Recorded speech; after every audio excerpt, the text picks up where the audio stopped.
என்னுடைய பேர் கோசுமணி, தலைவர் தமிழ்நாடு மீனவர் மக்கள் சங்கம். இந்த வியாபாரி சங்கத்தில் என்ன பொறுப்பில் அனைத்து வியாபாரிகள் சங்கம் இருக்காங்க. இதில் 4 வியாபாரிகள் சங்கம் இருக்கு. 4 வியாபாரிகள் சங்கமே இந்த இதில் கோர்ட்டில் வந்து வழக்கு தொடுத்துருக்காங்க. வழக்கு வந்து நாங்கள் சட்டபூர்வமாக சந்திச்சு ஜெயிச்சு வருவோம். அதே நேரத்தில் மக்களை திரட்டியும் போராட்டம் நடத்தியும் ஜெயிப்போம். நீங்கள் எந்த வியாபாரிகள் சங்கம் சார்பாக நீங்கள் இருக்கீங்க? அந்த 4 வியாபாரி சங்கம் சொன்னீங்களே, அதில் உங்களுடைய வியாபாரிகள் சங்கம் இன்றைக்கு மெரினா கடற்கரையில் சென்னை மாநகராட்சி 52 கடைகளை கொண்டு வந்து இறக்கியிருக்கிறார்கள். அதை எதிர்த்து அனைத்து வியாபாரிகள் சங்கம் சார்பில் சாலை மறியல் செய்து கைதாகி இருக்கிறோம்.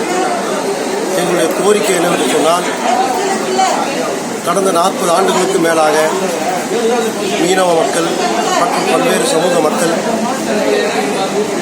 மெரினா கடற்கரையில் வியாபாரம் செய்து வருகிறோம். மெரினா கடற்கரையில் 3000க்கும் மேற்பட்ட மக்கள் வியாபாரம் செய்யக்கூடிய இந்த சூழலில் சென்னை மாநகராட்சி 900 கடைகளை அங்கே இருக்கக்கூடிய வியாபாரிகளுக்கு வழங்குவோம் என்று கூறியிருக்கிறது.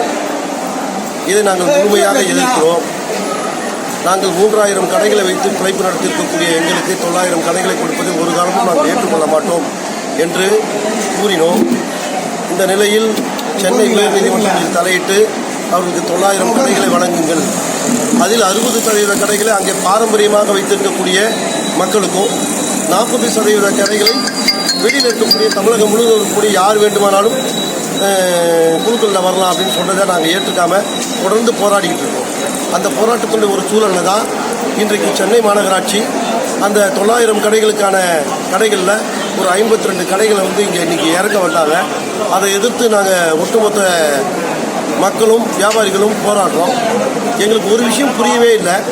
தமிழக அரசு இது வந்து கொரோனா பரவல் காலம் அப்படின்னு சொல்லியிருக்கு. ஆனால் கொரோனா பரவல் காலத்தில் சட்டத்தை மீறி சுற்றுலாத்தலங்களில் காவல்துறையையும் சென்னை மாநகராட்சியும் வந்து அத்துமீறி உள்ள வந்து அவங்க வந்து இது பண்ணுறாங்க. அவங்க போடக்கூடிய சட்டங்களை சாதாரணமாக பைக்கில் போகிறவங்க, 2 வீலரில் போகிறவங்களெல்லாம் கைது செய்யக்கூடிய காவல்துறை இன்றைக்கி அவங்களே 500க்கும் மேற்பட்ட காவல்துறையை சேர்ந்தவங்க வந்து ஒன்றா நிற்கிறாங்க. அவங்க போடக்கூடிய சட்டங்களே, அவங்க சொல்லக்கூடிய அறிவுரைகளை அவங்களே மீறுறாங்க. இது மிகப்பெரிய வேதனை அளிக்கக்கூடிய ஒரு செய்தியாக நாங்கள் பார்க்குறோம். அதே நேரத்தில் இன்றைக்கு மக்களை எல்லாம் இப்படி வந்து வீட்டில் இருங்கன்னு சொல்லிட்டு கொள்ளைப்புறமாக வியாபாரிகள் அளிக்கின்ற நோக்கத்தோட கான்ட்ராக்ட்காரர்களுக்கும் அவங்களுடைய கமிஷன் அடிக்கக்கூடிய முதலாளிகளுக்கும் இதை போட்ட ஆர்டர் போட்ட அரசியல்வாதிகளுக்கும் கொள்ளைப்புறமாக இவங்க வந்து வேலை பார்க்குறாங்களோ அப்படிங்கிற அச்சம் எங்களுக்கு இருக்கிறது. சென்னை மாநகராட்சி தொடர்ந்து எங்கள் மீது ஒரு பெரிய தாக்குதலை கொடுத்து கொண்டே இருக்கிறது. இதை எதிர்த்து நாங்கள் சென்னை உயர்நீதிமன்றத்தில் வழக்கு தொடுத்து அந்த வழக்கம் இன்றைக்கி நிலுவையில் இருக்குது. அவங்க என்ன, நாங்கள் வந்து காவல்துறைக்கிட்டையும் சரி சென்னை மாநகராட்சிக்கிட்டையும் சரி எங்கள் வழக்கு நிலுவையில் இருக்கும்போது நீங்கள் எப்படிங்க வந்துட்டு லாக்டவுன் நேரத்தில் வந்து வருவீங்க? அதைவிட தாண்டி இன்னொரு முக்கியமான விஷயம் என்னென்னா, இது தேர்தல் நடைமுறையில் இருக்கக்கூடிய காலம். இது தேர்தல் ஆணையத்தினுடைய எந்த அனுமதியும் பெறாமல் யாருமே எதுவுமே செய்ய முடியாது. ஆனால் தேர்தல் அனுமதியை மீறி, தேர்தல் ஆணையத்துடைய விதிகளை மீறி காவல்துறையும் சென்னை மாநகராட்சியும் இங்கே ஆயிரக்கணக்கான 500க்கும் மேற்பட்ட காவல்துறைகளை வச்சு இவங்க வந்து இன்றைக்கி இந்த கடைகளை வந்து இந்த மீனவ மக்களுக்கு எதிராக எடுத்து வந்து நிறுத்துகிறாங்க. அதை எதிர்த்து தான் நாங்கள் இன்றைக்கி போராடி இருக்கோம். அந்த போராட்டத்துடைய ஒரு வாயிலாக சென்னை மாநகர காவல் எங்களை கைது செய்திருக்குது. லட்சில் இருக்கக்கூடிய நாகேஸ்வரா கல்யாண மண்டபத்தில் நாங்கள் கைது செய்யப்பட்டிருக்கோம். இப்போ வந்து இருக்கோம். அடுத்த கட்டம் போராட்டம் நாங்கள் வந்து தொடருவோம். நாங்கள் இதோடு இது முடிய போகிறதில்ல. எங்களை பொறுத்தவரையும் எங்களுடைய வாழ்வாதாரம், எங்களுடைய வாழ்க்கை, எங்களுடைய எல்லாமே இந்த கடையில் தான் இருக்குதுங்கிறதுனால, இந்த மெரினா கடற்கரையில் தான் இருக்குதுங்கிறதுனால, இதை காப்பாற்றக்கூடிய பொறுப்பு எங்களுக்கு இருக்குதுங்கிறதுனால நாங்கள் தொடர்ந்து போராடுவோம். அடுத்த கட்ட போராட்டங்கள் இன்னும் வீரியமாக இருக்குங்கிறத இந்த நேரத்தில் தெரிவிச்சுக்கிறேன். எத்தனை மணி நேரமாக இந்த சத்திரத்தில் உங்களால் வச்சுருக்காங்க? இது வந்து காலையில் 5 மணிக்கு இந்த போராட்டம் ஆரம்பிச்சுது. கிட்டத்தட்ட 10 மணி வரையிலும் அங்கே நாங்கள் போராடிக்கிட்டு இருந்தோம். அதுக்கப்புறம் 10 மணிக்கு மேலே வந்து காவல்துறை இதுக்கு மேலே நான் உங்களை அனுமதிக்க முடியாது அப்படிங்கிறத சொல்லி எங்களை கைது பண்ணி இப்போ வந்து இந்த மண்டபத்தில் வச்சுருக்காங்க. உங்களுக்கு முன்னறிவிப்புலாம் எதுவுமே சொல்லலை? முன்னறிவிப்பு எதுவுமே சொல்லலை? ஆமாம், இது வந்து முன்னறிவிப்பு எதுவுமே செய்யாமல் அவங்களாம் வந்து இந்த கடைகளை எடுத்து வந்து வைக்கிறாங்க. கோர்ட்டில் வந்து ஆர்டர் இருக்குதுன்னு சொல்கிறாங்க. கோர்ட்டில் அப்படி ஒரு ஆர்டரே போடல.